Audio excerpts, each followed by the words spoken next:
And we are back here on the GSMC Sports Podcast. And for the second part of the show, we are going to talk about Deebo Samuel being traded from the 49ers to the Commanders. The first big trade of the offseason, as I keep saying. And there'll probably be more trades in the coming weeks. With the new league year starting next week, we will get there. And now, this trade will not go through until we get to next week. It won't be made official, but yeah, interesting trade that went down.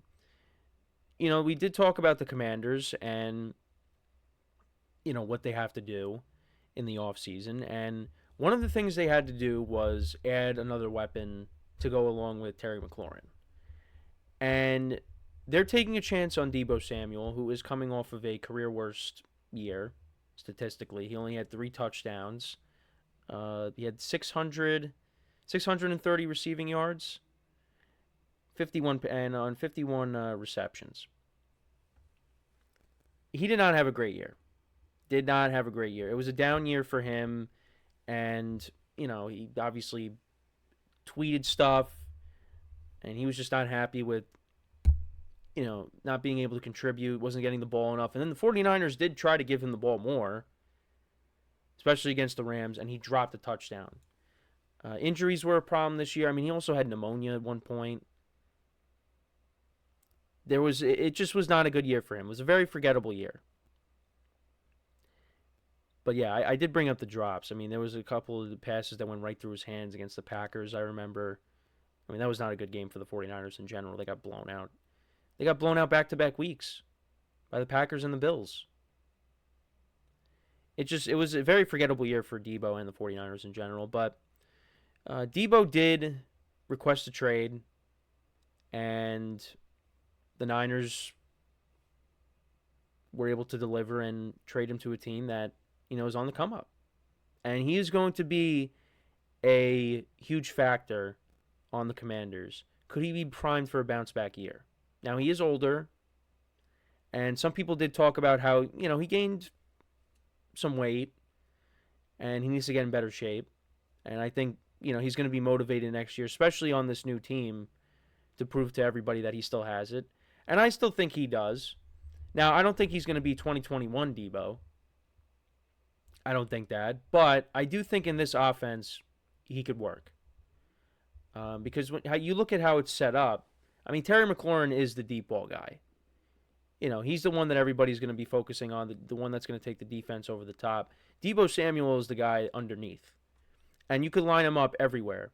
And it's going to be interesting what they do with him because, you have Austin Eckler, who is a receiving back. You got Deebo. You could line them both up in the backfield. There's a lot of different formations that you could do to kind of throw the defense off. And, I'm sure that they will throw him in and use some running plays at times. You're going to see the jet sweeps, obviously. But like I said, he's going to be the guy that's going to be the underneath receiver. And I think they're still going to need more weapons because there's a couple of guys, Olamide Zaccheaus and De'Ami Brown. They're both free agents. Zach Ertz is also a free agent. But I do think that they're going to bring him back. But if you want to take a look at the Commanders and their receivers from 2024. So, that's the postseason. But you look at who led the league and led the team in receiving yards. So you had Terry McLaurin had over 1,000 yards. You had Zach Ertz who had 654. And then after that, now this is amongst the receivers. Olamide Zaccheaus had 506 yards. Noah Brown had 453. Austin Eckler had 366. De'Ami Brown had 308. You have Luke McCaffrey, 168. Maybe he takes a step forward in year 2. But if you put Deebo Samuel on this team, in terms of the receivers, he's the second leading receiver in receiving yards on this team. So this is big to get him to pair with Jaden Daniels. And I really do like the trade for them. And they only had to give up a 5th-round pick. And I think this was beneficial for the Niners because the Commanders pay everything, the rest of his contract. It's really just this year. It's a little over $17.5 million, around that. The Commanders are paying all that. So that helps the 49ers out. That clears up, a a chunk of their cap space because there are guys that they need to pay. Brock Purdy. So this gives them a little bit more flexibility. I was surprised that it was only a fifth round pick, and my friend did. I said that in my sports chat with my friends, and my friend did bring up how Deebo just did not have a good year, and I understand that. I'm like, but I feel like they could have got more than just a fifth round pick, but that's just me. So yeah, definitely interesting and end of an era with the 49ers. Deebo did put out a post. It was a short caption. It just said thank you for everything or thankful for everything, for the 49ers because that's where he's been all this time. And I think this was good for him and the Niners. A fresh start for both sides. And we'll see if they end up moving off of Brandon Ayuk. And the 49ers, I'm not really puzzled by this because you have young receivers there. I know I brought up Brandon Ayuk, but you have Ricky Pearsall and you have Juwan Jennings. And Juwan Jennings really proved to you last year at times that, hey, when guys were hurt, he carried the load. He showed you that he could be, the top option on that team in terms of the receivers. He had that huge game against the Rams early on in the year. I think he had 3 touchdowns. He had a big game. And Ricky Pearsall, he flashed some potential there. Going into his second year, full year, staying healthy. Because he had his off the field incident, recovering from the gunshot wound. So now you go into 2025 and you could be either the number 2 or the number 3. You're going to take on a bigger role. And you still got George Kittle there. You hope Christian McCaffrey can bounce back. The defense can stay healthy. And, Brock Purdy, let's see how he does. He's going to be looking for that new contract. But I think if he's asking for 50 or 60 million, I don't know if I'm willing to do that. But yeah, I mean, I don't have a problem with this for both sides. Well, for the Niners more so. I think this is very good for the Commanders, and I don't think they won't be done yet. They have a lot of cap space, and now they got to take on this chunk from Deebo, but they're able to afford it. And let's see if they go out and get another weapon. Maybe they bring back one of the receivers that's a free agent. Maybe they bring back De'Ami Brown, who had a good postseason. I don't know. But, they could either draft one or, maybe there's someone you want to sign. Or both. But I do like this move because I do think Cliff Kingsbury is going to be able to utilize Deebo in the right way. And yeah, no, like everybody, like defenses are going to focus on Terry McLaurin. And, if they bring back Zach Ertz, that'd be great. And then you got Deebo. And so I think Deebo is one of those guys that I think could have a bounce back year. He's got to stay healthy too. And like I said, he's a player that I think is going to be motivated.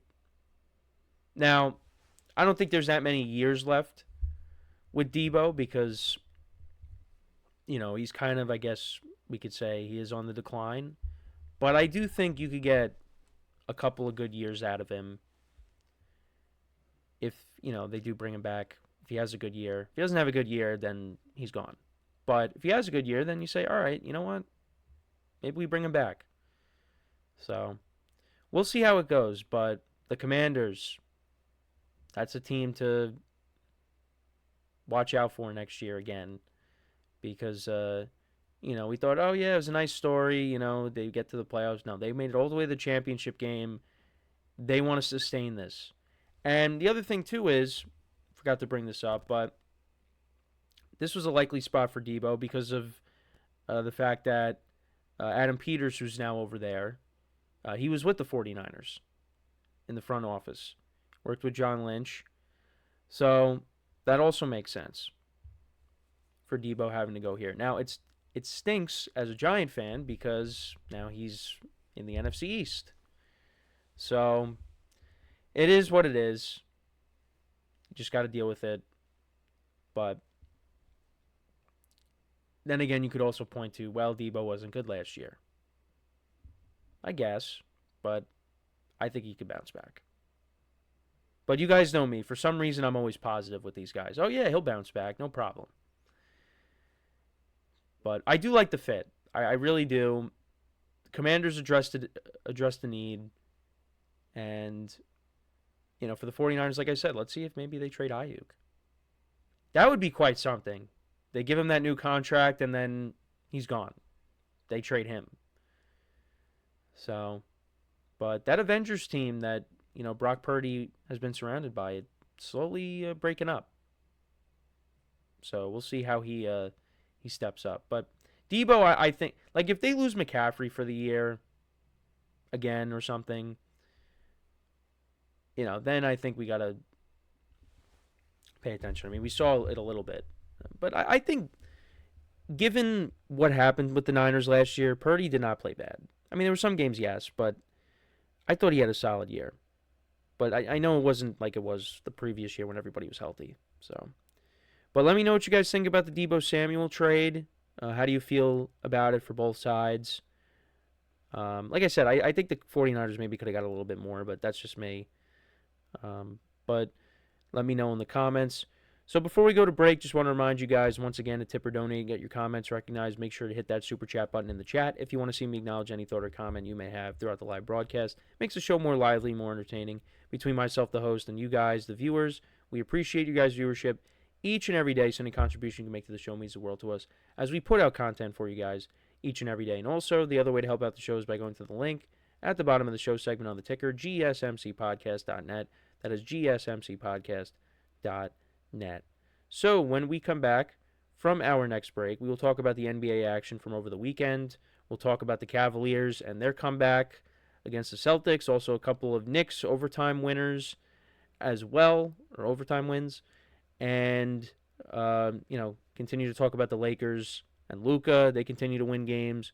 So we will get into all that when we come back. So with that being said, stick around, and we'll be right back here on the GSMC Sports Podcast.